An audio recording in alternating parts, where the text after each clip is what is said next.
Welcome to our creative workshop. Today, we're making everlasting paper daisies, bright, delicate, and never wilting. This activity is not only simple, but also incredibly fun.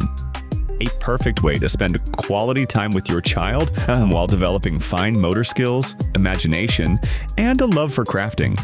And it's just as joyful for adults. After all, creating with your own hands always feels a bit magical. Here's what you'll need: white paper, yellow paper scissors, glue, wooden stick, green marker. Follow the step-by-step instructions in our video. Everything is easy to follow and clearly explained. The result is a lovely little daisy that can be gifted, used as decoration, or part of a school project. We're sure these creative moments will become cherished memories.